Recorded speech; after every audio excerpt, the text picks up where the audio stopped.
ये जो मैं कहानी बताने जा रही हूँ एक महात्मा की कहानी है।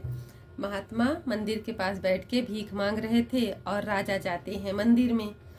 बोलते हैं कि क्या हुआ, और मतलब वो बताते हैं कि हमें यही भर के अगर अनाज मिल जाए तो मैं तो कभी भीख मांगना ही छोड़ दूं, हमेशा भीख मांगना ही छोड़ दूं हमेशा के लिए।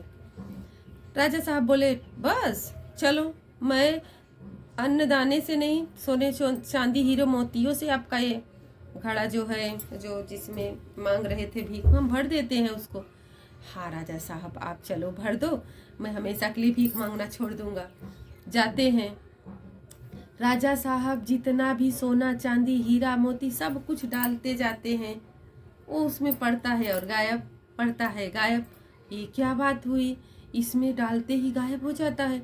राजा की इज्जत पर आ गई। राजा तो बोले थे भर देंगे, लेकिन वो भरा ही नहीं रहा था। फिर पूरे गांव वालों में खबर फैलती है। अभी राजा की इज्जत बचाने के लिए पूरे गांव वाले सब अपना सोना चांदी हीरा जवाहरा जिसके पास जो भी रहता है लाकर उसमें पात्र में डालता है, और उसमें से पढ़ते ही छू मंत्र हो जाता है, तो नहीं भर पाता। राजा साहब हाथ जोड़ के गलती मानते हैं और बोलते हैं महात्मा ये पात्र है क्या जो कि कुछ भी डालते हैं और गायब हो जाता है। तो बोलते हैं राजन ये हमारा हृदय है, हमारे हृदय में भी हमारे पास कितना भी कुछ भी आ जाए, अगर वो आया कुछ पहले थोड़ी सी इच्छा रहेगी, अगर ज्यादा मिला तो उससे बड़ी इच्छा आएगी, फिर उससे बड़ी इच्छा आएगी। हमारा हृदय कभी संतुष्ट नहीं रहता है। हाँ इतना मिल गया, हमें इतने में संतुष्टि रहे, तो हमें जो जितना मिलता है ना उतने में ही खुश रहना चाहिए, उतने में संतुष्ट रहना चाहिए। काल के चक्कर में आज नहीं खराब करना चाहिए। पहनता इंसान एक बार में एक जोड़ी कपड़ा ही है, खाता है भरपेट ही है, लेकिन हमेशा परेशान रहता है।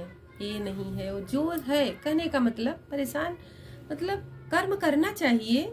ऐसे ही बैठ जाएंगे तो समय अलग चल रहा है ना, परिस्थिति चेंज चल रही है, आगे बढ़ते जा रहे हैं, तो कैसे होगा। लेकिन जो है जितना है जैसे है तसल्ली करके रखना चाहिए। ये सोचना चाहिए ना कि जितना अपने पास है, बहुत लोग के लिए ये भी सपना है, लोग के लिए कुछ लोग है खाने के लिए भी नहीं है, तो जितना रहे उतने में तसल्ली रखना चाहिए। तो राजा साहब की समझ में आता है। हाँ महात्मा जी आप सही बोल रहे हैं।